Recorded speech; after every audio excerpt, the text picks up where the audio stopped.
नमः सिद्धेभ्यः।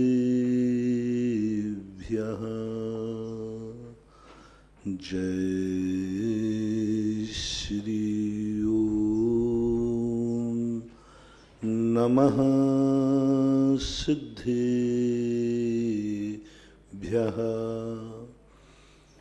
जय श्री ओम नमः सिद्धेभ्यः।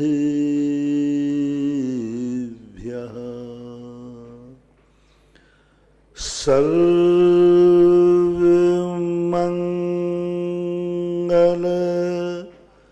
मांगल्यं सर्वकल्याणकारिकं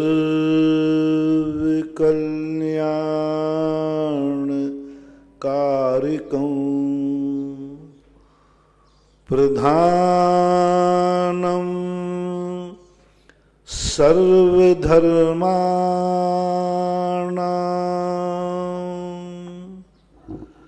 जैनं जयतु शासनं। जैनं जयतु शासनं। जैनं जयतु शासनं। पंच परमेष्टि भगवान को जय। आचार्य श्री गुरुवर कुंद कुंद महाराज की जय। आचार्य श्री गुरुवर विद्यासागर महाराज की जय। जय बोलिए परम पूज्य जगत पूज्य निर्यापक मुनि पुंगव श्री सुधासागर जी महाराज की जय। समस्त मुनि संघ की जय। दुनिया में महान व्यक्ति को इसलिए नहीं पूजा जाता कि वो महान है, इसलिए जयकार नहीं बोली जाती है कि उसने अपने आत्मा का कल्याण कर दिया। इसलिए नहीं बोली जाती है कि वह बहुत सुखी हो गया, बहुत ऊंचाइयों पर पहुंच गया। इसलिए उसके गुणानुवाद नहीं किए जाते हैं क्योंकि वह दुखों से मुक्त हो गया। इससे हमारा प्रयोजन कोई सिद्ध होने वाला नहीं। वो महान बने हैं, उनको उपलब्धि हुई होगी। वो भगवान बने हैं, उनको अनंत सुख प्राप्त हुआ होगा। उन्होंने अपराध नहीं किए हैं तो उनको सजा नहीं मिली होगी।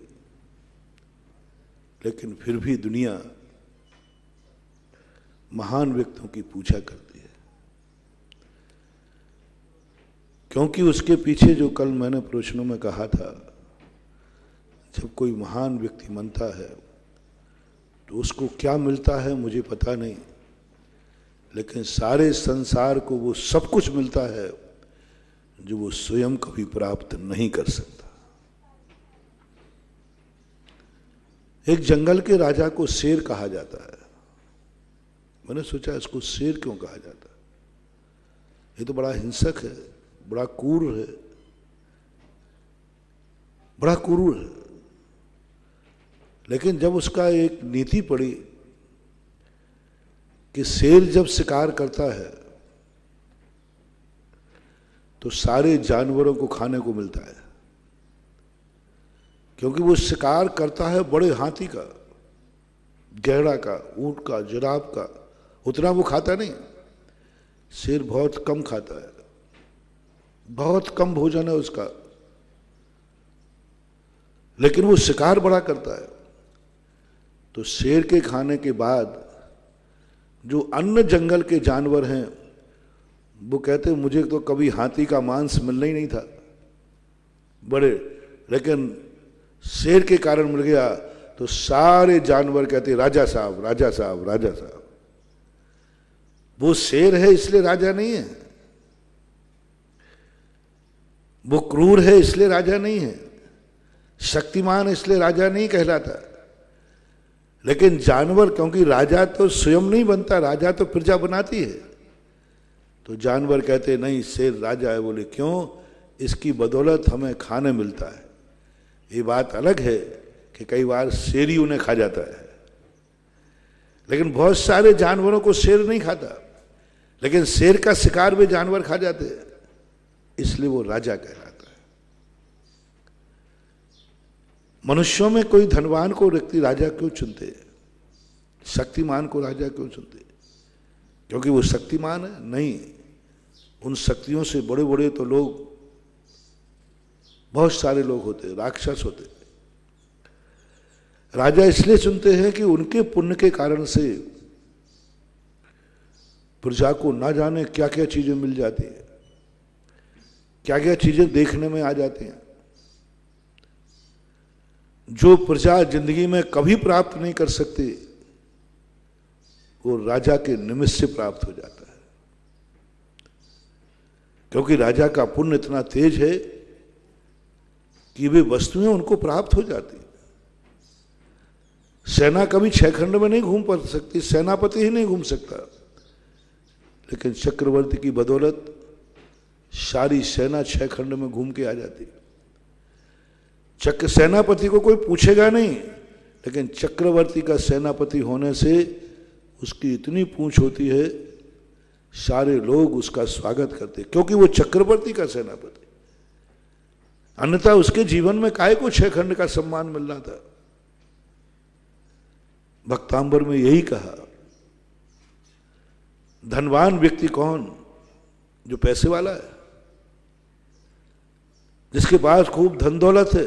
नहीं, धनवान और समृद्ध व्यक्ति वो है जो गरीब लोग कहें कि हमारे पड़ोस में धनवान रहता है, इसलिए हम कभी भूखों नहीं मर सकते, हम कभी बिना दवाई के नहीं मर सकते, हमें कभी भी कोई कष्ट नहीं हो सकता। क्यों? हमारे पड़ोस में एक अमीर रहता है। अमीर बनने का सबसे बड़ा लाभ, संसार के सारे अमीरों से मैं कहना चाहता हूं, धार्मिक दृष्टि से तुम अमीर हो, बड़े हो, इसका प्रमाण क्या है? अमीरी भी फलदायी हो सकती है और अमीरी दुखदायी हो सकती है। यदि आपका धन दौलत अमीरी बढ़ रही है और पड़ोसी मोहल्ले वाले कहते हैं अरे भैया उससे बच के रहना, वो अपन को मिटा भी देगा और उसकी रिपोर्ट भी नहीं लिखी जाएगी, क्योंकि उसके पास पैसा है,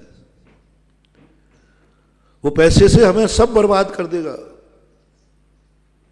बड़े आदमियों से बहुत सारे लोग डरते हैं, पैसे वाले से डरते हैं, क्योंकि उनकी पहुंच बहुत होती है। आज के युग में बड़े आदमी की बाजू में कोई गरीब रहना नहीं चाहता, बोले कुचल देगा किसी दिन, किसी दिन इसको जगह की जरूरत पड़ेगी, मेरी झोपड़ी छीन लेगा।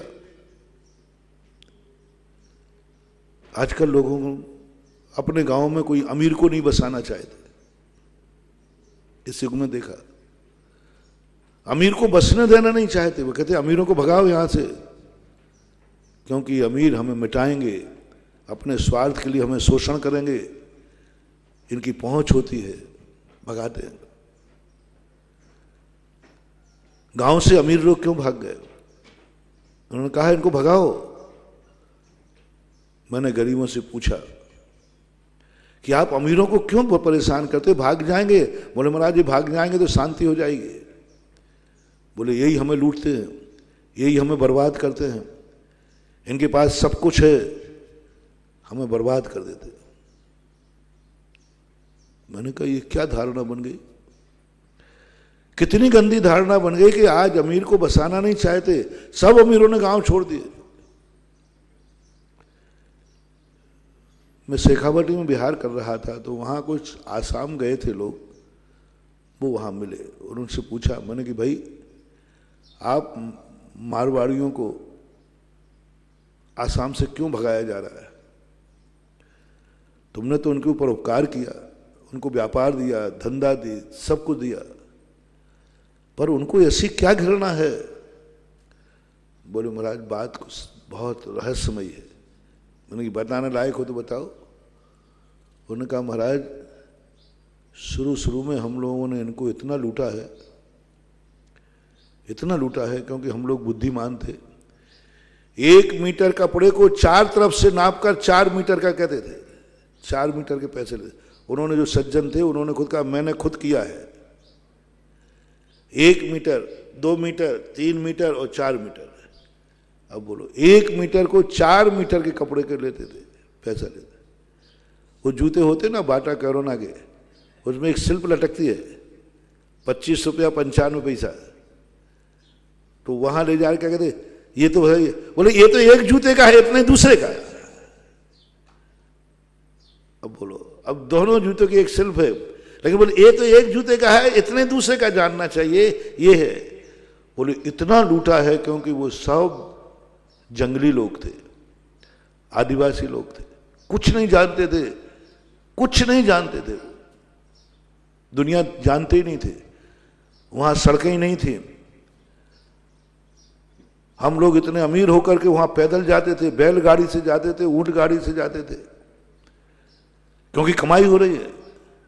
जहां ना जाए बैलगाड़ी वहां जाए मारवाड़ी। बोले इसलिए जाते थे कमाई होती, 1 मीटर के 4 मीटर का पैसा, एक जूते के डबल।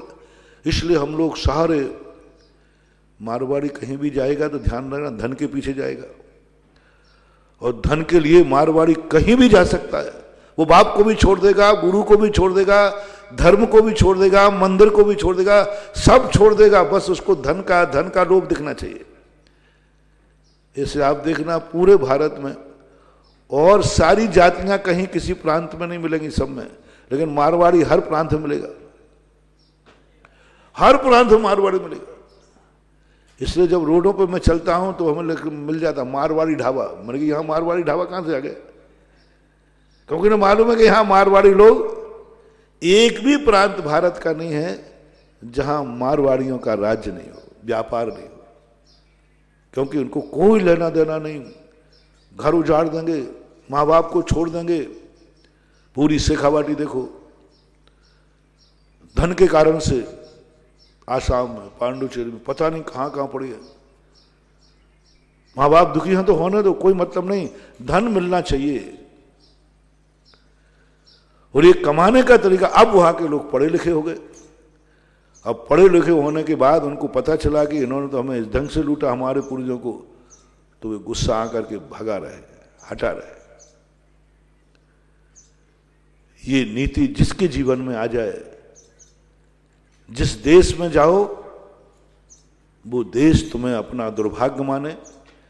जिस देश में तुम व्यापार करो वहां के ग्राहक अपना दुर्भाग्य माने, उपभोक्ता दुर्भाग्य माने। जहां तुम्हारा मकान बने उसके गांव वाले लोग दुर्भाग्य माने। समझ लेना तुम्हारे जीवन की ये अमीरी एकाध भाव से ज्यादा नहीं टिकेगी।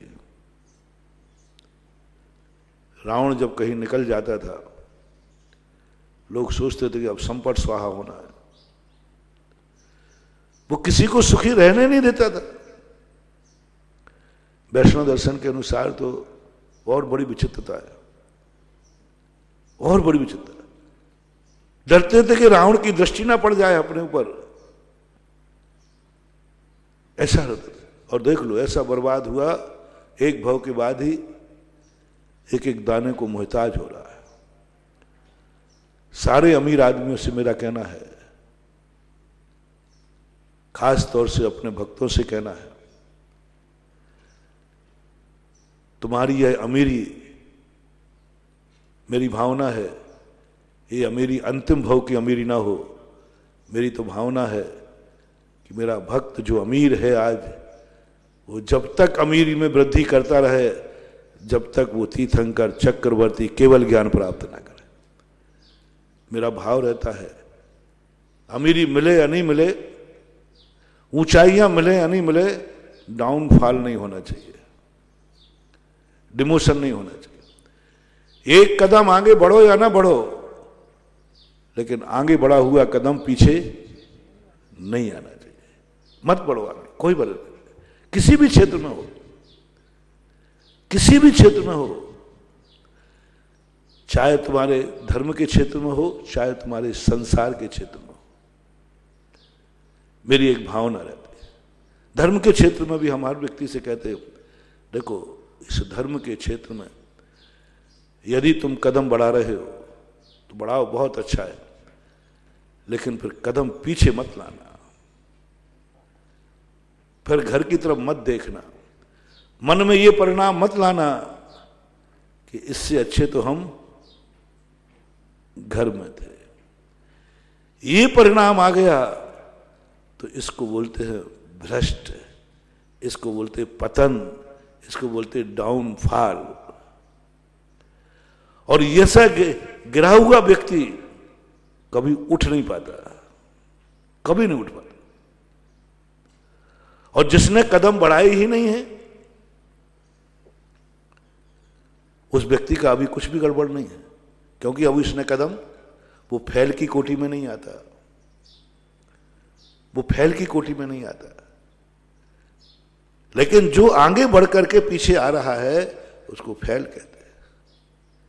तो या तो तुम आगे बढ़ो ही मत, और बढ़ गए हो तो फिर जो भी मुसीबत आए, जो भी संकट आए, जो भी तुम्हारे अच्छे बुरे दृश्य आए, अच्छी बुरी घटनाएं घटे, बस पीछे मुड़ के मत देखना, आगे बढ़ो, चलो आगे बढ़ो। घुटने टिक जाए तो टिक जाए, गिर जाओ तो गिर जाओ, अंत में कहता हूं मरो तो मर जाओ। लेकिन फिर पीछे लौटने का भाव मत करना कि मैं यहां लौट जाऊं। जहां से तुम आए हो, जहां से तुमने आगे कदम बढ़ा दिया है, बस हर परिस्थिति में, हम कोई सीमा नहीं कह रहे कहां पर, हर परिस्थिति में तुम्हें एक ही ध्यान रखना है, बस एक ही संकल्प रखना है, ये कदम अब पीछे नहीं जाएगा। भीष्म को भीष्म प्रतिज्ञा क्यों कहते हैं? भीष्म ने जब प्रतिज्ञा ली उसके बाद उसकी जिंदगी में कितने मौके आए, कितनी बड़ी ताकतें आई, और यदि भीष्म प्रतिज्ञा तोड़ देता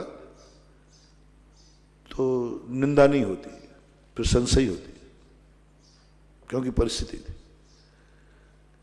क्योंकि उस समय उनके कुरुवंश में एक ऐसी बात बन गई जहां हस्तिनापुर की गद्दी, जिसके लिए भीष्म पिता मरने को तैयार है, उस गद्दी पर, क्योंकि उनकी जो सत्यवती थी, शांतनु की दूसरी पत्नी, वो कहानी सब आपको मालूम है, उसको मैं प्रसंग में नहीं ले रहा हूं। प्रसंग इतने ले रहा हूं कि उसके 2 पुत्र थे, और दोनों पुत्रों को मरण प्राप्त होने के बाद मां ने, सत्यवती ने भी कहा, भीष्म पितामह तुम प्रतिज्ञा तोड़ दो, तुम्हें कोई दोष नहीं लेगा, क्योंकि हस्तिनापुर को वारिस चाहिए, तुम अंतिम कुरु हो। भीष्म पितामह ने कहा प्रतिज्ञा तो प्राण के साथ ही जाएगी, हस्तिनापुर मिटे तो कल मिट जाए, लेकिन मैं प्रतिज्ञा नहीं तोड़ सकता। आगे की कहानी से अपन को कोई लेना देना नहीं। कितनी परिस्थितियां आई, कितना सब कुछ झेला, लेकिन भीष्म पितामह कहता है मैंने जो कदम बढ़ा दिया वो बढ़ा दिया। ये महापुरुष सब ऐसे ही हुए। रामचंद्र जी के जीवन में देखो, प्रतिज्ञा कर ली, बस बताओ। भरत लौटाने गया, कैकेयी लौटाने गई, जनक लौटाने गए, चित्रकूट में सारे लोग गए। रामचंद्र जी कहते हैं कदम तो 14 वर्ष के बाद ही लौटेगा। कदम बढ़ गया। जब कैकेयी ने एक शब्द कहे कि मैं मां होने के नाते तुम्हें आदेश देती हूं, वो लौटना चाहिए। रामचंद्र जी कहते मां, ये आदेश देने में आपने बहुत देरी कर दी, आदेश देने में आपने बहुत देरी कर दी। ये तो तभी संभव था जब तक रामचंद्र जी का कदम अयोध्या के महलों से बाहर नहीं निकला था। तब तक मैंने पिताजी को नमस्कार नहीं किया था, तब तक ही संभव था।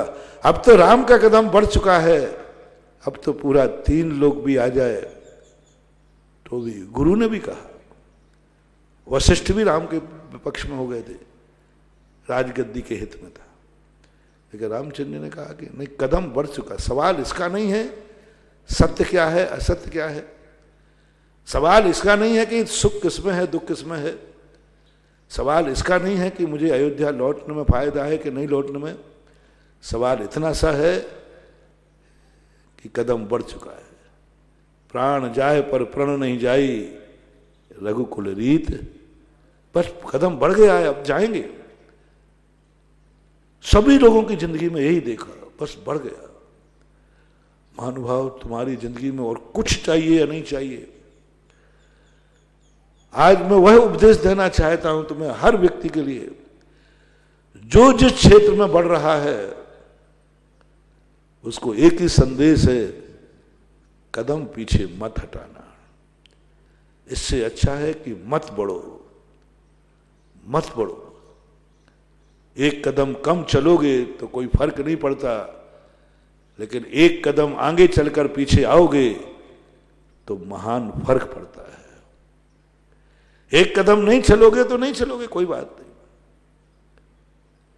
यदि आज अपन मनुष्य बने हैं, आज अपन आर्यखंड में आए हैं, बस मैं इसलिए उपदेश देता हूं कि आर्यखंड की संस्कृति को मत मिटाना, इसके विरुद्ध में मत चलना, इस पर गर्व करना, क्योंकि आर्य बनने के बाद फिर मिलेक्षी मत बन जाना, ये डिमोशन कहलाता। आर्य बनने के बाद मिलेक्ष बनना, अभी तक अपन मिलेक्ष बने, कोई आपत्ति नहीं है, कोई बड़ा। अभी अपन मनुष्य पर्याय में, त्रस पर्याय में आए, अब निगोद में जाना खतरनाक है। निगोद में अनादिकाल से रहे, कोई फर्क नहीं पड़ता, कोई निंदा का विषय नहीं है। अनादिकाल से हर जीव निगोद में रहता है निगोद में, स्वभाव है। लेकिन अब त्रस पर्याय में आने के बाद अब निगोद जाना, ये पतन कहलाता है। अब कीड़े मकोड़े बनना पतन कहलाता है। अपन वहां से बहुत आगे आ गए। ज्यादा धर्म करो या नहीं करो, लेकिन इतना अधर्म मत करना कि तुम निगोद चले जाओ। इतना अधर्म मत करना कि जिन पर्यायों को तुमने छोड़ा है, कितने मुश्किल से, कितना पुण्य कमा के छोड़ा। निगोद से निकलना कोई मजाक नहीं है, बहुत बड़ी शक्ति पाई जाती है तब निगोद से निकलता व्यक्ति। पूज्यवर शिव कोटि महाराज ने कहा, भड़बूजे का चना, जैसे पहले चने को फोड़ते थे भाड़ बनता था, भाड़, मटके रहते थे, रेत भरी रहती थी, ढक्कन बंद रहता था। जब वो उन चनों को पलटने के लिए कभी ढक्कन थोड़ा सा उठाता, उसी समय कोई चना फूट जाता और बाहर आ जाता। अपन लोग उनमें से। अनंत जीव निगोद में प्रति समय जन्म रहे हैं, मर रहे हैं, और वहीं मरते रहते, एक श्वास में 8-10 बार। उनमें से 608 जीव, जिस समय ढक्कन खुला उसी समय वो फूट गया, उसी समय फूट गया, बाहर आ गया। अपन लोग ऐसे ही चने हैं, निकल के आए और पुनः जाकर के इतनी मेहनत से आए हुए पद को पुनः निगोद चले जाए, ऐसा कोई कृत्य मत करना।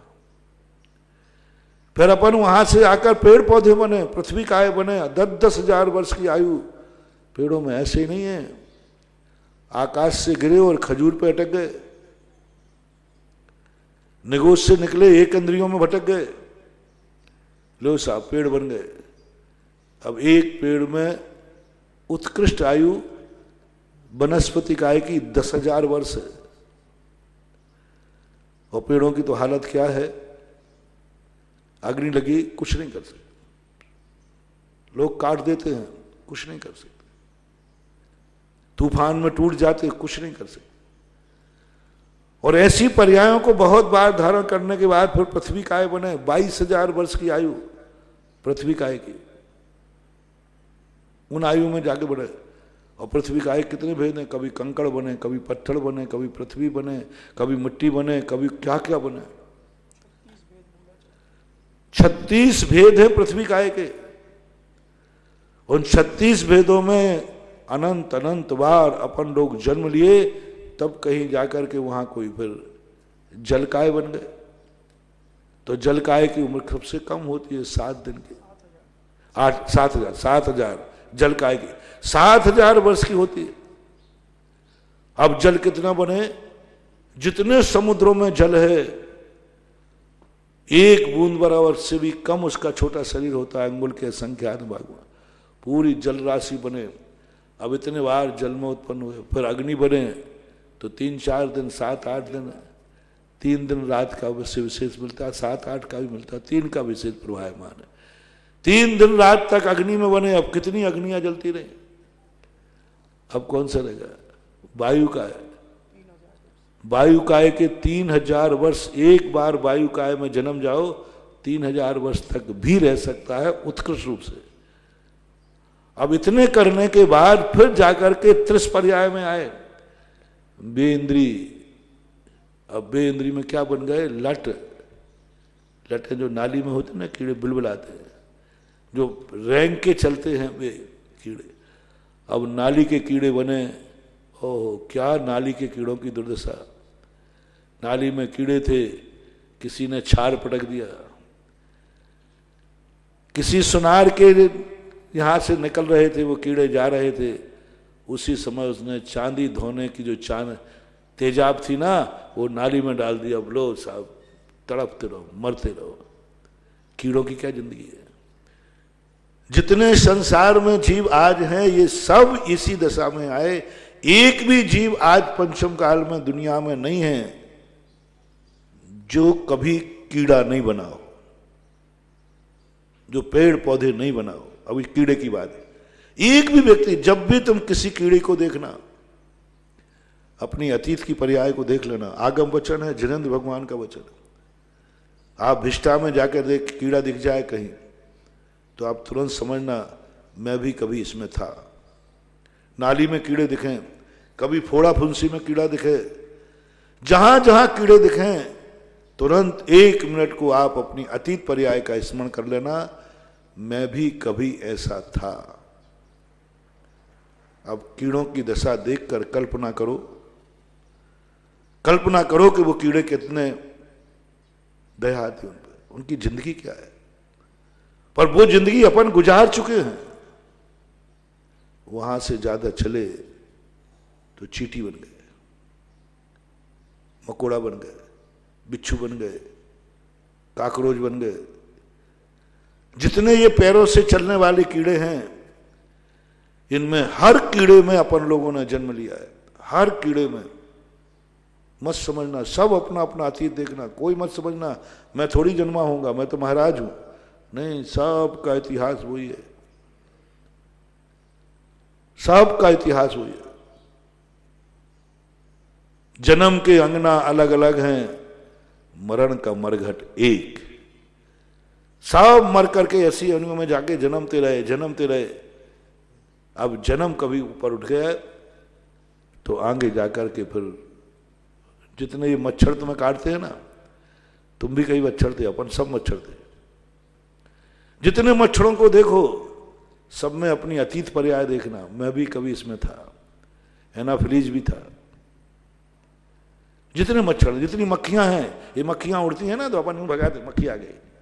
हाँ बेटा तुम भी कल मक्खी थे, ऐसे ही तुम भगाएगा। भौरा थे, मक्खी थे, सब पर्याय। अब चौरेंद्र की पर्याय, कितनी पर्याय हैं, उन सब में अपन गए हैं। वहां से दौड़े, वहां से भगे, पशु बन गए। निपट अज्ञानी थयो, मन बिन निपट असंगी बन गए। फिर पशुओं में गए। जितने ये जानवर दिख रहे हैं, पक्षी दिख रहे हैं, एक भी पक्षी की पर्याय नहीं, एक भी जानवर नहीं जिसमें अपन ने जन्म नहीं लिया हो। जितनी चिड़िया पंखियां दिखे तुम्हें, सब में जानना कि अपन ने जन्म लिया है। जितने ये पशु दिखे ना, जंगली शेर, चीता, कुत्ता, बिल्ली, सूकर, छिपकुली, सांप, छछूंदर, ये सांप निकल आता ना तुम्हें जो, तो तुम लोग डर जाते हो। अपन भी सांप बने, अपन को भी ऐसे ही करते थे लोग उस समय के लोग। वो सांप अपन भी बने, आज अपन उसको देख करके डर रहे हैं, मार रहे हैं। अपन को भी किसी ने मारा है। एक भी ऐसी अंश नहीं है जो अपन हर पशु को देखकर अपना अतीत देखा करो। मैं भी कल यहीं था, मैं भी तो यही कर रहा था जो ये कर रहा है, मैंने भी तो यही किया जो ये कर रहा है। कोरोना भी कोई बात नहीं है, कोरोना भी अपन बने हैं। अपन ने भी कोरोना बन करके ऐसा ही महामारी, ऐसे ही तांडव नृत्य किया है, वैसे ही कोरोना बन कर कोई भी ऐसा है ही नहीं जीव। कोरोना भी एक जीव है। कोई लोग कह रहा है जीव नहीं है, लेकिन वो है, कहीं ना कहीं से है। तो स्थिति ऐसी बन गई कि हर जीव को देख करके आपको जब भी मच्छर काटे तब तुरंत ध्यान करना, मैं भी कल था ऐसे ही, मैं भी यही किया। अपन कहते कितने मच्छर हैं, बहुत परेशान करते। ऐसे तुमसे भी किसी ने कहा था, तुमने भी ऐसे किया था। वो क्या करे बेचारा, वो तुम्हें काटने नहीं आया है, वो अपनी भूख मिटाने आया है। ये सब देखने के बाद फिर तुम मनुष्य बने, और मनुष्यों में भी एक भी जैसे मनुष्य जो गंदे मनुष्य हैं, भिखारी मनुष्य हैं, नीच जातियां हैं, मांसाहार, सब मनुष्य अपन बने, सब मनुष्यों में अपन गए। इन सबको पार करके आज आप लोग भारत देश में उच्च कुल में जैन साहब बने हो। मुझे आपसे कोई तकलीफ नहीं है, बस मैं थोड़ा तुम्हारा अतीत जानता हूं, तुम कहां से आए हो, तुम कितनी मेहनत की, तुम्हारा अतीत मुझे मालूम है, तुम कितनी मुश्किल से यहां आए हो, तुम्हें मालूम नहीं है, तुम्हें ज्ञान में नहीं है। जिनवाणी को मालूम है, जिनेंद्र भगवान को मालूम है, और हमने जिनवाणी माँ से सीखा है। हमने सीखा और माँ ने कहा इन लोगों को बताओ इनका अतीत, कितनी मेहनत करके आए। तुम्हारी मेहनत देख करके बड़ी दया आती है। हर मनुष्य को देखकर मुझे लगता है ये कितना बड़ा मेहनत करके, कितना पुण्य किया, कितना धर्मात्मा, कितना धर्म किया होगा तुमने, कितना किया होगा, मैं नहीं समझ पाता। मैं जब मजदूरों को देखता हूं ना, तो इनकी एक एक कमाई इतनी मेहनत की होती है। सही पसीने की कमाई तो मजदूर की होती है, सही पसीने की कमाई तो मजदूर की होती है, बिल्कुल एक नंबर की, पेवर रिफाइन। वो वाला बात जो तुम एक गाना गाते हो ना, खून पसीने की मिलेगी तो खाएंगे, नहीं तो यारो हम भूखे ही सो जाएंगे। सब बेफालतू, कोई नहीं खा रहा खून पसीने की, सब एसी में बैठ के एसी की खा रहा है, ठंडाई में खा रहा है। खून पसीने की वो खा रहा है जो 48 टेम्परेचर पर बेलदार मजदूरी कर रहा है। 48 टेम्परेचर, वो है खून पसीने की। खून पसीने की तो पशु लोग खाते हैं, स्वयं अपने मुंह से एक एक दाना, एक एक घास बीनते हैं, कोई उनको खिलाने वाला नहीं, अपने खुद की कमाई। पशुओं के बहुत कम, ज्यादातर पशुओं को तो स्वयं की जिंदगी स्वयं ही जीना है। और जितने मजदूर हैं इनकी पेवर कमाई, पसीने की कमाई। इधर पानी पीते जाते हैं, उधर मजदूरी करते जाते हैं। हम उनको देख करके कई बार, हम लोगों को जब गर्मी लगती है ना, तब मजदूरों का ध्यान करता हूं कि ये तुम तो बाबा जी हो, ये मजदूर देखो 48 टेम्परेचर में भी ईंटें उठा के ले जा रहा है, पट्टा बेलदार तसला उठा के ले जा रहा है, मिस्त्री काम कर रहा है, किसान हल चला रहा है, सब काम कर रहा है, पसीने की कमाई। यहां तक मैं खुश हूं, यहां मजदूरों से खुश हूं, बस वेदना कहां है। बड़ा आदमी कोई शराब पी लेता है तो मैं ज्यादा दुखी नहीं होता, पाप का पैसा है, पाप में जाता है। 2 नंबर का पैसा है, कोई स्मगलर, जुआड़ी फुआड़ी, सब ये कोई पाप करते हैं तो मैं कहता कोई बात नहीं, पाप का पैसा पाप में जाएगा। जुआड़ी का पैसा काय में जाएगा, स्मगलर का पैसा काय में जाएगा, 2 नंबर का पैसा काय में जाएगा, डाकू का पैसा काय में जाएगा? तो पाप का पैसा यदि पाप में जाता है तो इतना गम की बात नहीं है। पाप से कमाई करने वाला व्यक्ति यदि पाप करता है तो इतने गम की बात नहीं है। लेकिन जिसकी पसीने की मेहनत हो, कमाई हो, पसीने की कमाई हो, वो पाप करता है तो मेरी आत्मा दहल जाती है।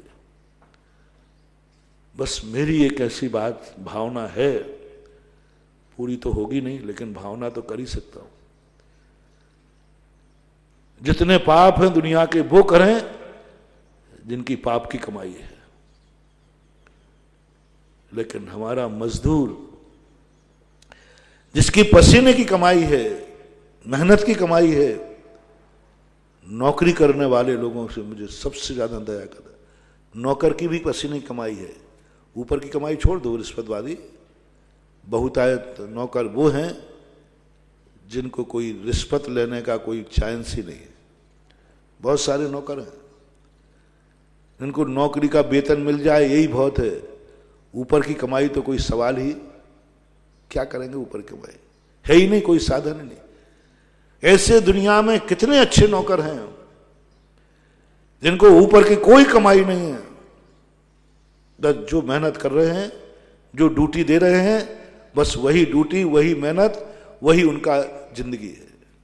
कितने लोग हैं ऐसे? बहुत सारे लोग, सारे लोग। देखो जैसे हमारे ये जो चैनल पे काम कर रहे हैं ना टीवी वाले, ये शुद्ध ईमानदार नौकर है। यहां कोई ऊपर की कोई कमाई की चांस भी नहीं है। और ऐसे कितने लोग हैं। तो मुझे इन पर बहुत अनुराग है, इनसे मैं इनसे बहुत खुश रहता हूं। और ये जब कोई गलत कार्य करते हैं तो मुझे दुख होता है।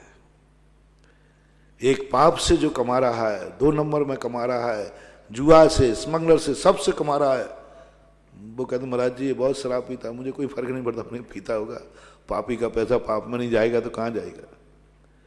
लेकिन जब कोई मजदूर, कब कोई ऐसा नौकर जो अपनी ड्यूटी दे रहा हो, 24 घंटे ड्यूटी दे रहा हो, अपने परिवार को छोड़ रहा हो और नौकरी को ईमानदारी सुबह 8 बजे से शाम के 10 बजे तक नौकरी पे जाता हो। प्राइवेट नौकरियां देखो कितनी होती, 8 बजे से लेकर 10 बजे तक, कई बार तो 24 घंटे नौकरी है। सब परिवार छोड़कर, कोई आसाम में पड़ा, कोई कलकत्ता पड़ा, कोई विदेश में पड़ा, कहां कहां नौकर पड़े हैं, कहां कहां लोग पड़े हैं, सब देखने में आ रहे। परिवार वाले रोते, अभी घबरा रहे, महाराज मेरा बेटा, मेरी बहू वहां है, सकुशल तो रहेंगे कि नहीं? नहीं आ सकते, नहीं जा सकते। इन लोग जब पाप करते हैं, ये लोग जब अपने इस कमाई को पाप में देते हैं, गुटखा खाते हैं, शराब पीते हैं, जुआ खेलते हैं, तब मेरी आत्मा दहल जाती है।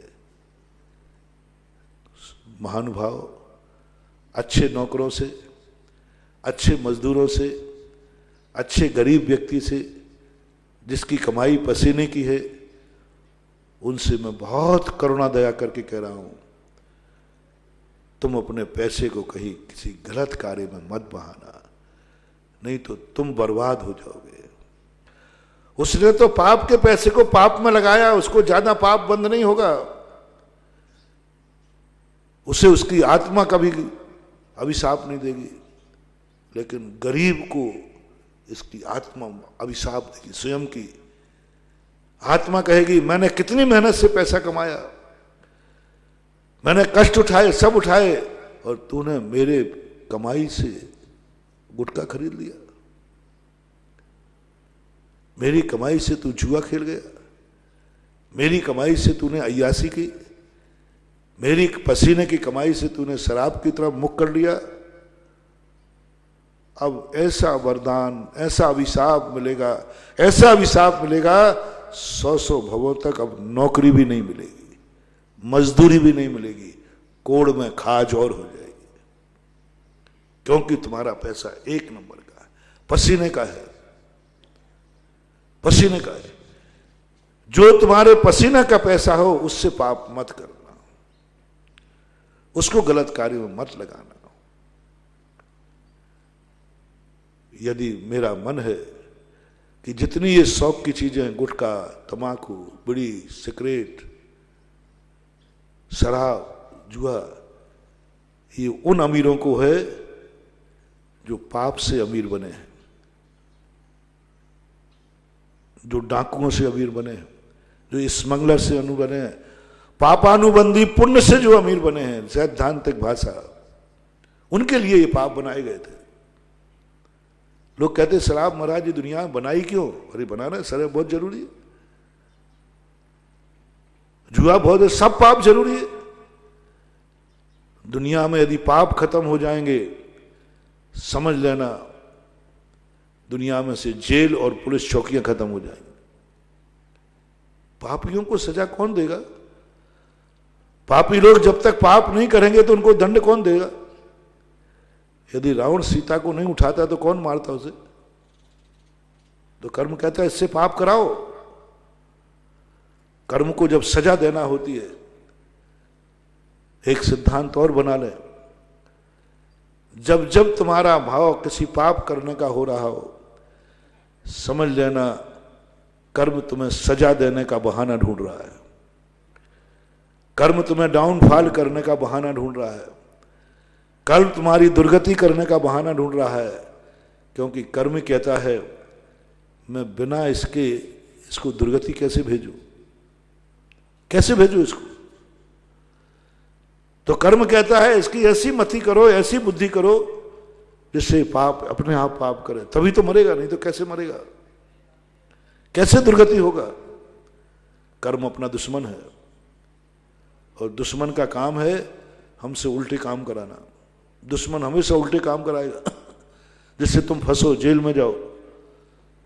कर्म भी अपने उल्टे काम कराएगा कि इस पापी को जरूर अपन को दुर्गति भेजना है, लेकिन भेजें कैसे? इसकी मति करो, शराब की तरफ ले जाओ, एक आध दो मर्डर करा दो, एक आध दो का डांका डलवा दो, किसी महान शक्ति का अपहरण करा दो, किसी महान राजा के यहां डांका डलवा दो, अपने आप मरेगा, सड़ेगा जेल में। जब जब तुम्हारे बुरे भाव हो तुम चेत जाना ये दुश्मन की चाल है। मेरा बुरा भाव क्यों हो रहा है? मैं कोई पापी थोड़ी हूं, मैं तो मजदूरी करके आया हूं। सुनो रे सारे गरीब लोगों जो सब्जी बेचकर पैसा कमाते, जो बंजी करके पैसा बनाते, जो एक एक पैसे को मजदूरी करते हैं, ईमानदारी का पैसा है। हम उन सारे ईमानदारों से मैं कहना चाहता हूं, जब तुम्हारा बुरा भाव हो, मेरा बुरा भाव क्यों हो रहा है? मेरे पास 1 लाख रुपया बचा है, मेरा भाव क्यों हो रहा है कि मैं इसे शराब पी लूं, गुटखा खा लूं, जुआ लगा दूं? क्यों हो रहा है? मेरे पास 10 रुपया है। सावधान, आपके पास कभी 10 रुपया 100 रुपया बचे, हाथ पर रखने के बाद पूछना क्या भाव हो रहा है। पहले तो ये पूछना ये 100 रुपया तुम जेब काट के तो नहीं लाए हो, डांका डाल के तो नहीं लाए हो? नहीं महाराज, नहीं, ये 100 रुपया मैंने एक एक रुपया बचाया है, मैंने मेहनत की, पसीना किया है, तब आया है 100 रुपया। अब आप पहला तो नंबर डाल लो कि ये 100 रुपया मेरा 1 नंबर का है, मेरी कमाई है, मेरी मेहनत है, कोई किसी के हमने चुराया नहीं है। अब बस ये अभाव आते ही फिर 100 रुपये को हाथ में रखकर के 1 लाख रुपये हाथ में रखकर पूछो मन क्या करूं इसका? यदि तुम्हारा मन ये आ जाए मैं जिंदगी में कभी धर्म तो कर नहीं सकता, मैं कभी भगवान तो बन नहीं सकता, मैं कभी भगवान तो बन नहीं सकता, लेकिन भगवान का मंदिर जरूर बना सकता हूं। मैं भगवान तो कभी बन नहीं सकता, मेरी इस भाव में तो ताकत नहीं है। ग्रस्त लोगों कैसा विचार? मैं भगवान तो नहीं बन पाऊंगा, मुनि नहीं बन पाऊंगा तो भगवान क्या बनूंगा? लेकिन भगवान की मूर्ति बैठाल सकता हूं। भगवान तो नहीं बनूंगा, मूर्ति बैठाल दूंगा। मैं पूज्य तो नहीं बनूंगा, लेकिन पूज्य स्थिति बना दूंगा। मैं भगवान की मूर्ति बैठाल सकता हूं, भगवान का मंदिर बना सकता हूं, भगवान तो नहीं बन सकता। मेरे इतने पुण्य कहां है कि मुझे चवर ढूंढे, लेकिन मैं मंदिर में चवर भेंट कर सकता हूं, छत्र भेंट कर सकता हूं, ये तो मैं कर सकता हूं। यदि ये परिणाम आ जाए, समझ लेना लक्ष्मी का तुम्हारी आत्मा ने 100 वरदान देगे। धन्य है रे, धन्य है, इतने कष्ट उठा करके धन आया ये, और इसने ऊंचाइयां दे दी, धन को ऊंचाइयां दे दी। ये धन से भगवान मूर्ति बैठा लेगा, ये धन से मंदिर बनाएगा, इस धन से चवर बनेगा मंदिर में, इस धन से सोने का काम कराएगा भगवान की वेदी पर, इस ढंग से ओ हो वो धन तुम्हारे लिए इतनी दुआएं दे रहा है। हे भगवान, जन्म जन्म तक मुझे यही सेठ पुनः मिलता रहे।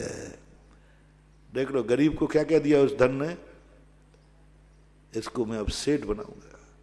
आज इसने मेहनत से कमाया है, कल इसको ऐसा धन दिलाऊंगा कि जन्मते ही धन मिलेगा, क्योंकि ये सदुपयोग करता है। अपने घर में कौन बार बार आएगा जिसको हम सुख देंगे, सुख देंगे, सुखी रखेंगे, अच्छे कार्य कराएंगे, तो उसका मन बार बार आने का होगा। और लक्ष्मी को तुमने सुख दे दिया, लक्ष्मी कहती क्या कह रहा है तू, मेरे के माध्यम से लेकर आज शांति धारा करेगा, आज ये पैसा शांति धारा में देगा, आज इन पैसे से तू पंचकल्याण का इंद्र बनेगा, आज इन पैसों से तुम भगवान का विधान करोगे, पूजा रचाओगे। ओह देखना, ये तुम्हारी दो वरदान मिल रहा है तुम्हें, एक तो लक्ष्मी का, एक स्वयं की आत्मा का, जिसने मेहनत की थी, जिस आत्मा ने परिश्रम किया था कमाते समय, आज वो आत्मा धन्य हो गई। मेरा पसीना, मेरी मेहनत धन्य हो गई, क्योंकि इसने मुझे भगवान की पूजा में लगा दिया। कह रहा है मेरे पास इस साल पैसा बचा है, मैं भगवान का सिद्ध चक्र मंडल विधान कराऊंगा, कल्पतरु विधान कराऊंगा, नंदीश्वर विधान कराऊंगा, भगवान की बड़ी पूजा रचाऊंगा, क्योंकि मेरे पास जो कमाई है वो मेरी मेहनत की है। मैंने डाका डाल के नहीं लाया हूं, जुआ खेल के नहीं लाया हूं, बुद्धि से कमाया है व्यापार, मैं ये करूंगा। तो उस समय तुम्हारी आत्मा का वरदान, उधर लक्ष्मी का वरदान मिलेगा। वाह, दुनिया तो धन पाकर के भौर आती है, और ये तो धन पाकर के मुझे ऊंचाइयां दे रहे। कनक कनकते 100 गुनी, मादकता अधिकाय, यह खाए वो रात है, वह पाए वो रात। कनक कनक, कनक आने धतूरा और कनक आने सोना। कनक कनक मादकता अधिकार है, यानी धतूरे से ज्यादा मादकता किसमें है, धन में। यह खाए बोरात है, और पाए बोरात। धतूरा खाए तो बोरा जाता है, और धन पा जाए तो बोरा जाता है। ये बोराया नहीं, ये तो कह रहा है कि मैं तो भगवान की पूजा रचाऊंगा, ये तो कह रहा है कि मैं भगवान के मंदिर में सोने का काम कराऊंगा, ये तो कह रहा है कि मैं मंदिर में भगवान में अपने गुरुओं के लिए संतशाला बनाऊंगा, जिसमें मेरे गुरु महाराज रहेंगे।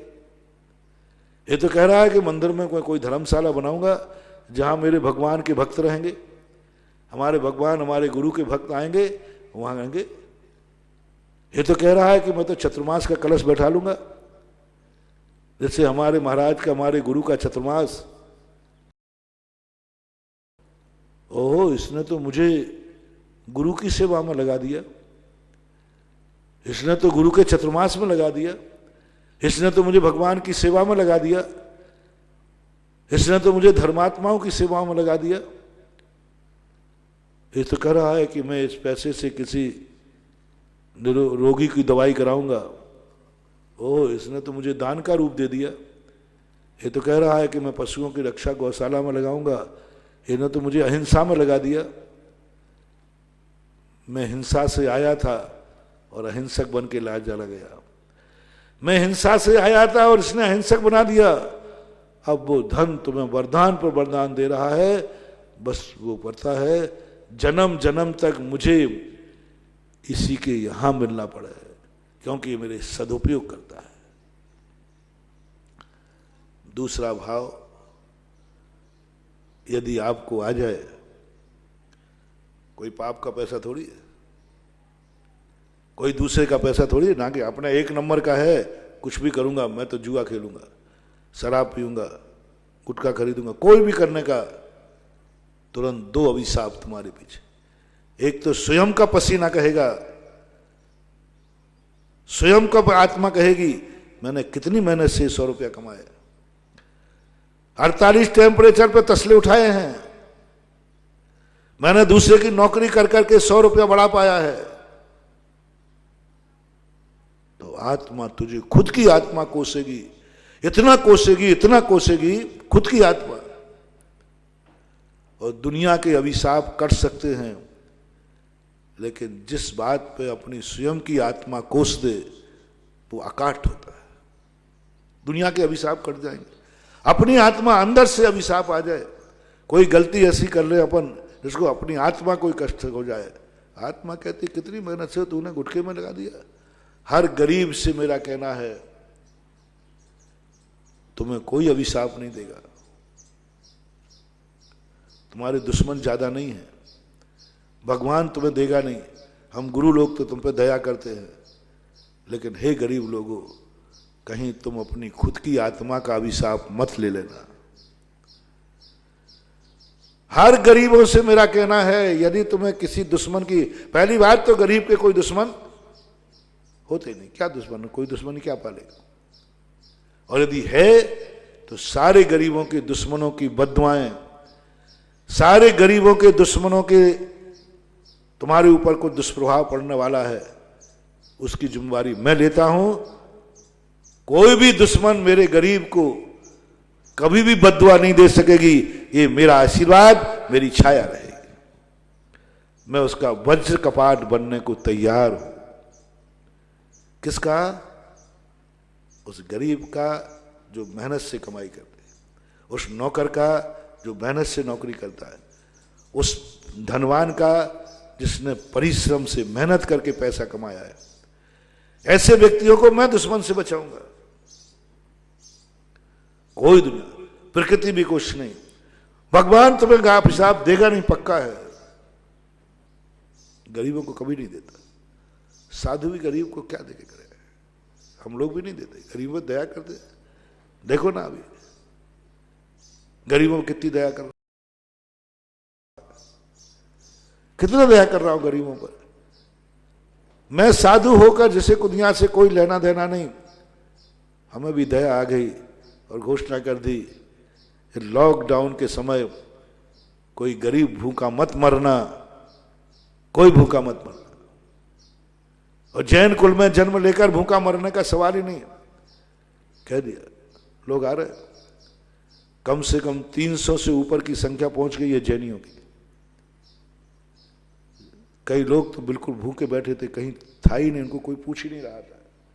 एक परिवार में तो कुछ भी नहीं था, मात्र गेहूं के दाने थे, उनको उबाल करके घुंघरी बना रहा था, घुंघरी बना के खा रहा था, और वो भी 2-4 दिन का और था। यहां से जो उसके पास देने गया, उसने उसको भगवान मान के पूजा की, भगवान माना कि तुम भगवान हो मेरे, और भगवान ने भेजा है। और उन्होंने वहां से मुझे आया, मुझे मुनि महाराज नहीं कहा, उन्होंने कहा भगवान को नमोस्तु कहना। मैंने कहा भाई क्या?